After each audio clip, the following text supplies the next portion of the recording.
Tense.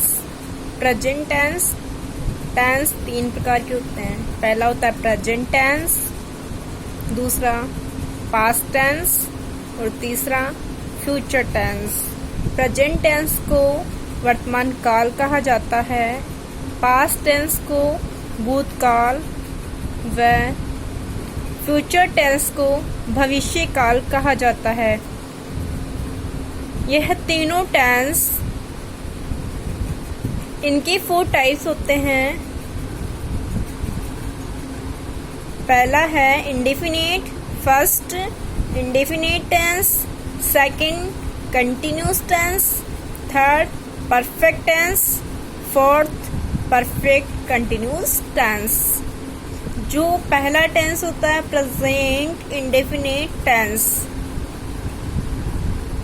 जैसे उदाहरण के लिए अपन समझते हैं, किसी भी हिंदी वाक्य के अंत में ता है, ती है, ते है इत्यादि शब्द आते हैं तो वह प्रेजेंट इंडेफिनिट टेंस कहलाता है। जैसे वह विद्यालय जाता है, इसके लास्ट में ता है आ रहा है, इसलिए ये प्रेजेंट इंडेफिनिट टेंस है।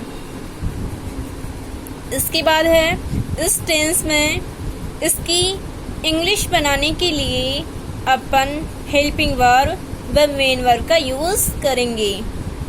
इसमें हिंदी वाक्य की अंग्रेजी बनाने के लिए, हिंदी वाक्य की अंग्रेजी बनाने के लिए हेल्पिंग वर्ब डू व डज का यूज किया जाता है और मेन वर्ब की फर्स्ट फॉर्म का प्रयोग किया जाएगा। अब देखना है कि अब जैसे अपन डू व डज दोनों का प्रयोग एक साथ तो कर सकते हैं नहीं, इसलिए अपन डू का use I, we, you, they के साथ किया जाता है। सामान्य तौर पे डू का प्रयोग प्लूरल यानी बहुवचन के साथ किया जाता है या फिर आई, वी, यू, दे के साथ में अपन डू का यूज करेंगे। डज का प्रयोग ही, शी, इट व नेम के साथ में किया जाता है। प्रेजेंट इंडेफिनिट टेंस में एस व ईएस का प्रयोग ही, सी, इट व नेम के साथ में किया जाता है। जैसे एग्जाम्पल 4, उदाहरण के लिए जैसे आप यहाँ देख सकते हैं, वह जयपुर जाता है, ही गोज टू स्कूल। तो अपन ने यहाँ पे ही के साथ में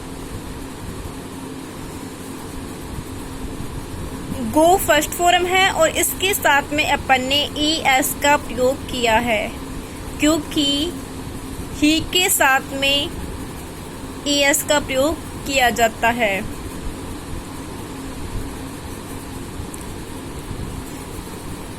ही, शी, इट व नेम के साथ में एस व ईएस का प्रयोग करेंगे, इसीलिए अपन ने यहाँ पे ही के साथ में गो के आगे ईएस का यूज किया है। इससे नेक्स्ट वाक्य है, मैं जयपुर जाता हूँ, आई गो टू स्कूल। इसमें अपन ने एस ईएस का यूज नहीं किया है, क्योंकि एस ईएस का यूज कभी भी आई, वी, यू, दे के साथ में नहीं किया जाता है।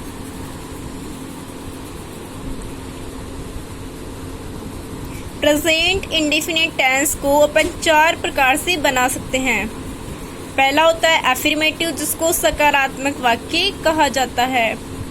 दूसरा है नेगेटिव, जिसको नकारात्मक।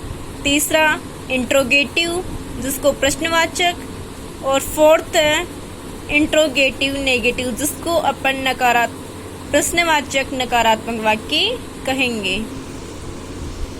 फर्स्ट, वह खेलता है। अब आपको यहाँ पे ध्यानपूर्वक देखना है कि अपन इस वाक्य को कैसे बनाएंगे। सबसे पहले अपन देखेंगे वह खेलता है। इस हिंदी वाक्य के अंत में क्या रहा है? ता है। हिंदी वाक्य के अंत में ता है, इसीलिए इस वाक्य की पहचान करेंगे कि यह वाक्य प्रेजेंट इंडेफिनिट टेंस का है।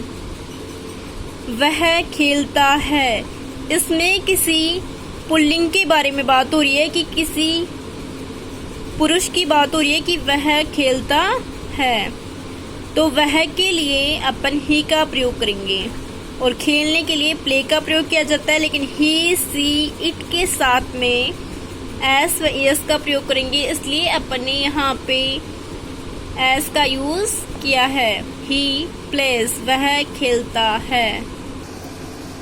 सेकंड है वह नहीं खेलता है, इसमें ये भी प्रेजेंट इंडेफिनिट का ही है क्योंकि इसमें अंत में आ रहा है ता है और इसमें भी किसी पुल्लिंग के बारे में ही बात हो रही है, इसलिए अपन यहाँ पे इसमें मैंने एक चीज और बताई थी कि इसमें अपन हेल्पिंग वर्ब डू व डज का यूज करेंगे।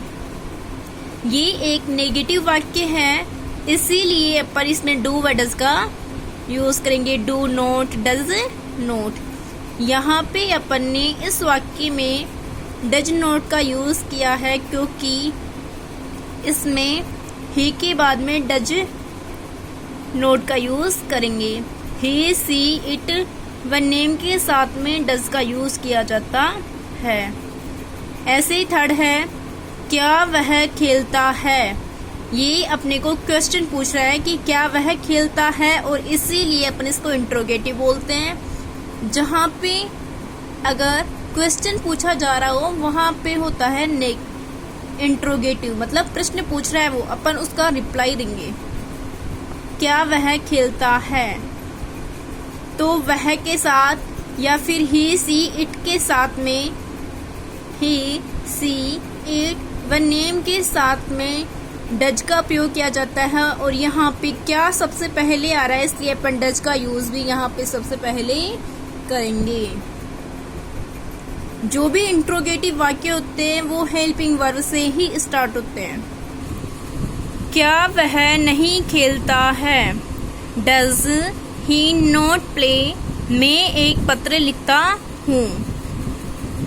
आई राइट ए लेटर, इसमें अपन ने एस एस का यूज नहीं किया है क्योंकि आई वी यू दे के साथ में कभी भी एस एस का यूज नहीं किया जाता है।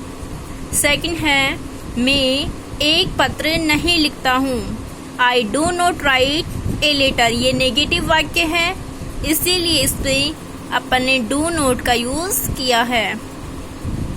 थर्ड है क्या मैं एक पत्र लिखता हूँ। अब मैंने उसमें बताया था कि यदि वाक्य इंट्रोगेटिव हो तो उसमें हेल्पिंग वर्ब सबसे पहले आती है। इसके बाद फोर्थ है क्या मैं एक पत्र नहीं लिखता हूँ। Do I not write a letter, इसमें भी हेल्पिंग वर्ब सबसे पहले आई है क्योंकि ये इंट्रोगेटिव नेगेटिव वाक्य है। इसके बाद है एस व ईएस का यूज। अब मैंने उसमें बताया था कि ही सी इट व नेम के साथ में एस केस का यूज करेंगे, तो अब उसमें देखना यह है कि एस का यूज कब करते हैं और ईएस का कब करते हैं।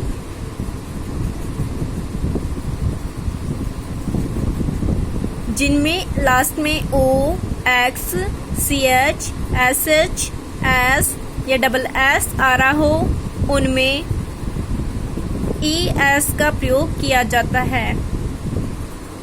यहाँ पे आप देख सकते हो फॉर एग्जाम्पल जैसे जी ओ, गो में लास्ट में ओ आ रहा है इसलिए अपन इसमें ई एस का यूज करेंगे।